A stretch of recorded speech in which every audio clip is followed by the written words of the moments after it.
Olá! Hoje eu vou falar para vocês sobre os principais tipos de ímen e a diferença entre ímen, virgindade e iniciação sexual.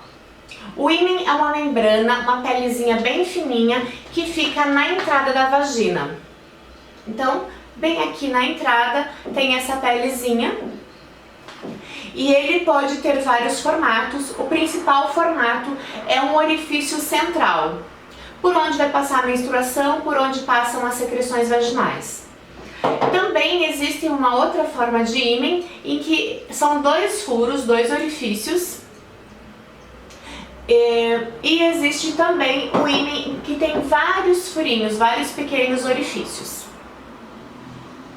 Além disso, a gente tem que considerar como diferenças entre o ímen as situações em que o ímen é bem flexível e outras que o ímen é mais rígido, que ele rompe com mais facilidade.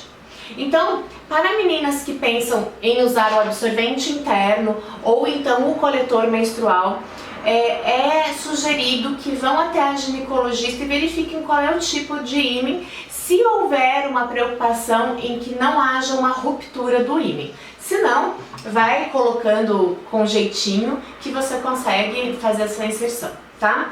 O que acontece é que se você tem um ímen que é um orifício só, você consegue fazer o uso do absorvente interno, você consegue fazer o uso do coletor menstrual, ele passa pelo ímen e você retira na hora que ele já estiver cheio, sem que isso faça uma ruptura do ímen.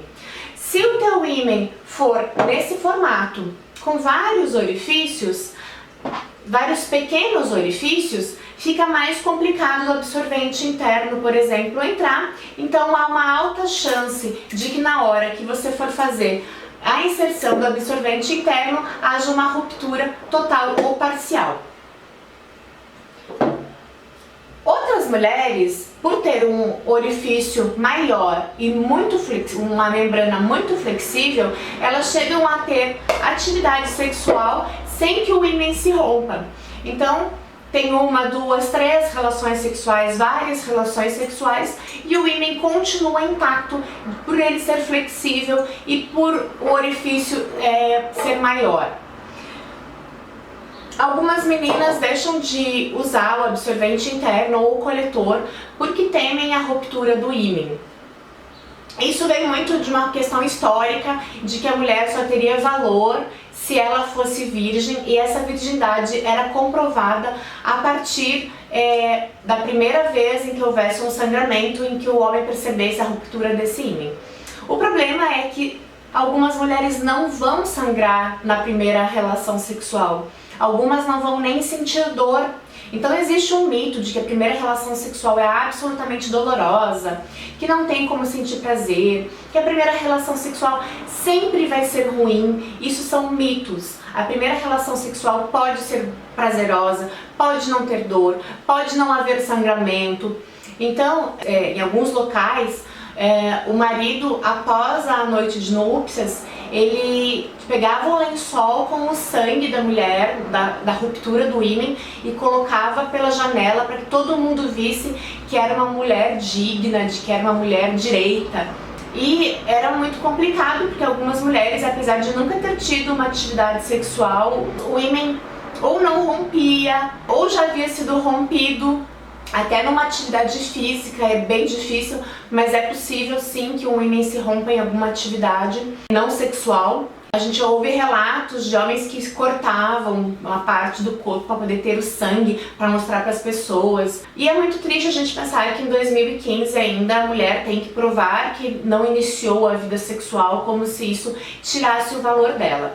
Então, com essa preocupação de manter o ímen intacto, algumas mulheres recorrem ao sexo oral, ao sexo anal, quando na verdade gostariam de iniciar o sexo vaginal, com penetração vaginal, e fazem isso por conta de preservar o ímen. E aí a questão que eu coloco é que muitas vezes o homem nem vai saber se havia esse ímen intacto ou não, porque não vai ter o sangramento. Então é um controle que, além de ser muito cruel, ele também não garante nada, né? Porque ele não vai te dar uma resposta de que se a menina é virgem, no sentido de ter o ímen ou de não ter o ímen. Outra coisa em relação à iniciação sexual é assim, se a gente pensar, sexo oral é atividade sexual, sexo anal é atividade sexual. Então, e se a gente até aprofundar a questão, os amassos, os beijos, enfim, tudo isso é uma atividade sexual. E a gente acaba entendendo que sexo é só penetração, a gente assimila a ideia de sexo enquanto coito. O que eu quero enfatizar é assim, que se para você manter o ímen é muito importante, por questão religiosa, por questão de princípios familiares, o que seja, eu indico que antes de usar um absorvente interno ou um coletor menstrual, que você vá a ginecologista e verifique qual é o tipo de ímen que você tem, se é possível haver uma ruptura, se é mais provável que haja essa ruptura ou não. Agora, se para você virgindade está mais ligado à iniciação sexual, pode usar o absorvente interno, pode usar o coletor. Ainda assim, eu indico que vá até a ginecologista, comece a cuidar de si. Você não necessariamente precisa fazer um exame, você pode apenas conversar com a ginecologista, tirar dúvidas com ela. Acho que é bem legal você já começar a criar uma confiança, um vínculo com a profissional que vai te acompanhar. Pensem, avaliem, vamos considerar que cada um tem as suas razões, cada um entende as coisas ao seu jeito, então eu acredito que a informação ela é importante para ajudar você a tomar decisões mais conscientes, ok? Um abraço e até o próximo vídeo!